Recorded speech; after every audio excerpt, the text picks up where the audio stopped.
Hi friends, welcome to my channel Growing Container. If you are a beginner and want to grow succulent, then this video is for you. Today I am going to share some main tips so you can keep your succulent alive for a long time.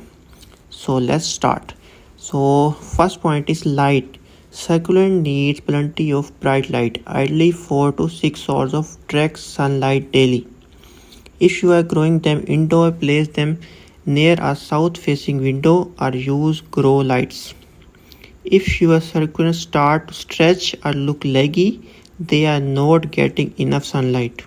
So keep them more light. Next step is watering.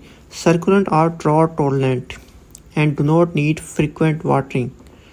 Water thoroughly when the soil is completely dry. Allow excess water to drain.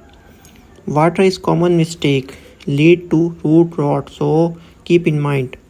During the colder month, reduce watering frequency. Next step is soil.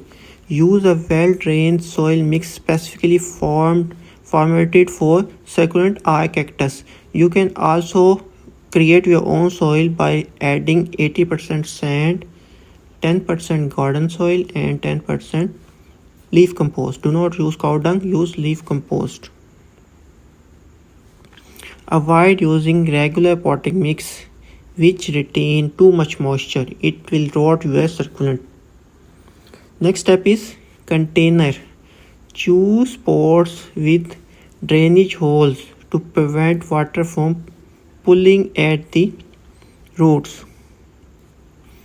Succulent prefer shallow pots, not the bigger one, or bowl rather than deep ones.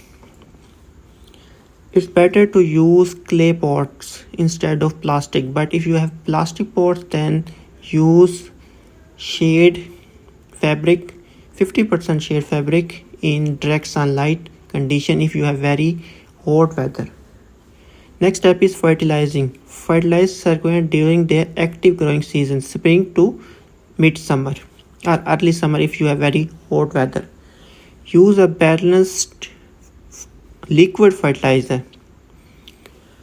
Better to use fertilizer that is designed for succulent and cacti mix. Avoid over fertilization which can burn your plant.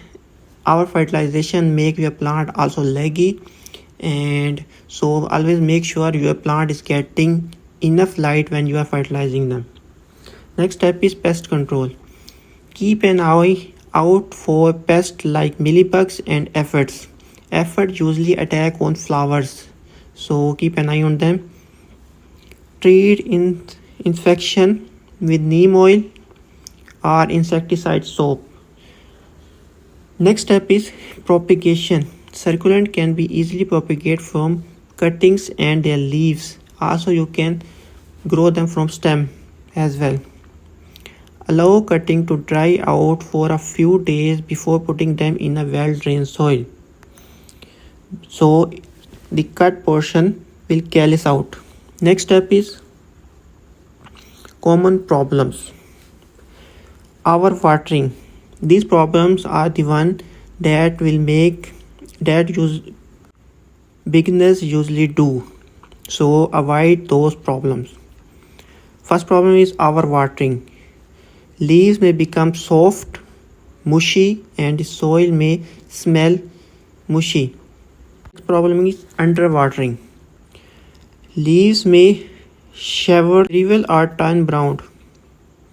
They are looking like shrink. They are very soft and not much water in them. Next point is sunburn. Leaf may turn brown or yellow. Next step is pest. Looking for signs pests like mealybug and aphids. These problems usually a new beginner will face. I am sure you like the video. If you like the video, please like, subscribe and share. Thanks for watching. Bye.